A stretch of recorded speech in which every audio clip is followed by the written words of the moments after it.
My first attempt was a bit of a disaster. Your first attempt at what? Had you left? Having left the security of a 9 to 5, as we call it. So you left in 2018? I left in 2019. Just before COVID? Just before COVID. Yeah. And I was thinking, what is your next chapter for you, Desiree? What is the next thing?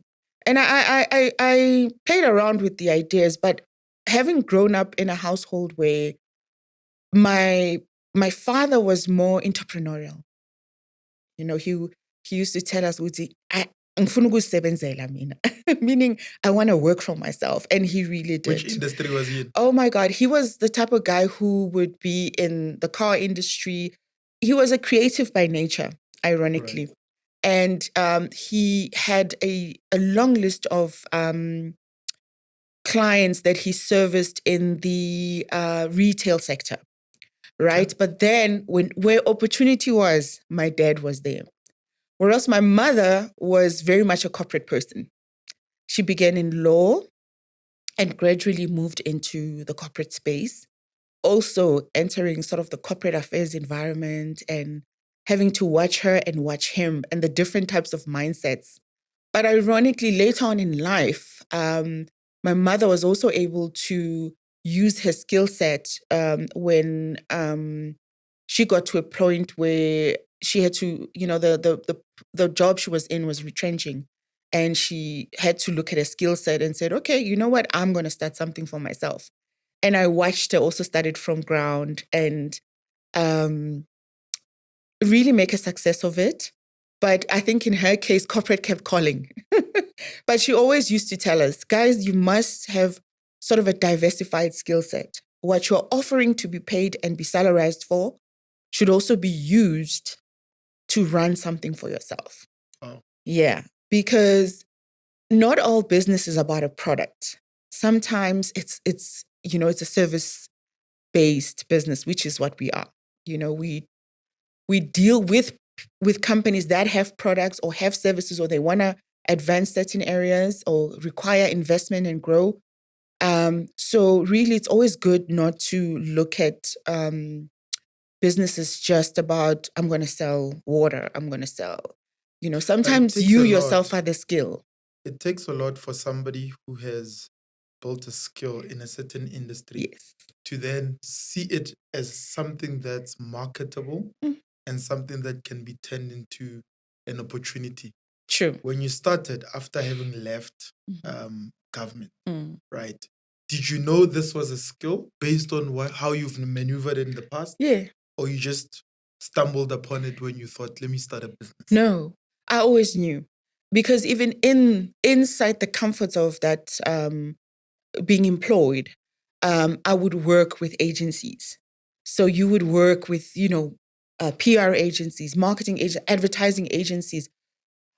And you know that those agencies are started by people who had a skill set to also offer. So where you lack capacity, whether it's a department or a division, they come in, So you would use them. So I knew that I had a skill set that could be used.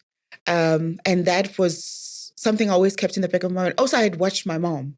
So right, the confidence. The confidence was there to say, look, well, when all else fails, guys, we must always have a plan B and C, Yes. Yes. And for me, I will sell products, no doubt.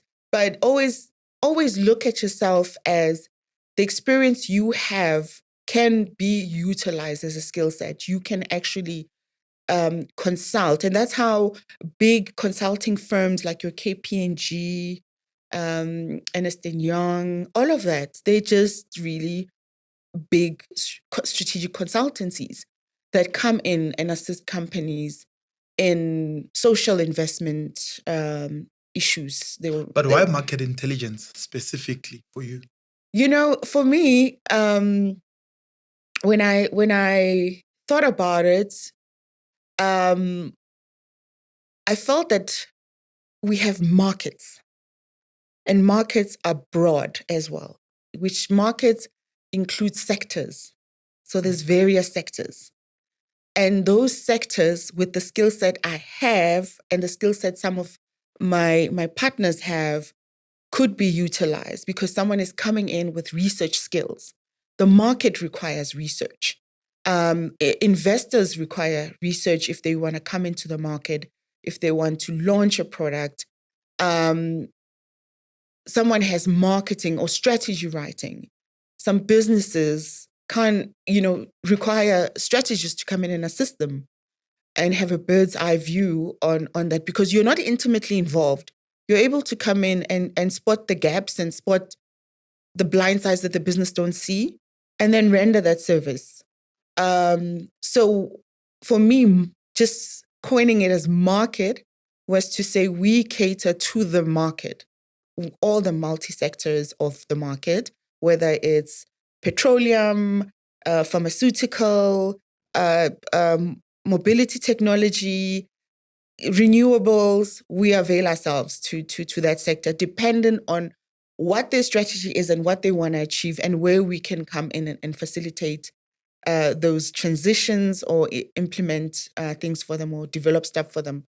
And then the intelligence side was that a lot of organizations do rely on intelligence, and that comes in the form of the research you make or insight that you have, whether in terms of in that sector, what is the performance like on the stock exchange? In that sector, who are the key players? What's the new space? So right now in the petroleum sector, there is a movement towards electronic cars.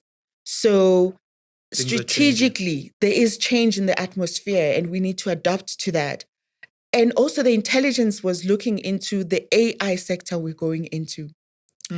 Artificial intelligence is here. It's here to stay.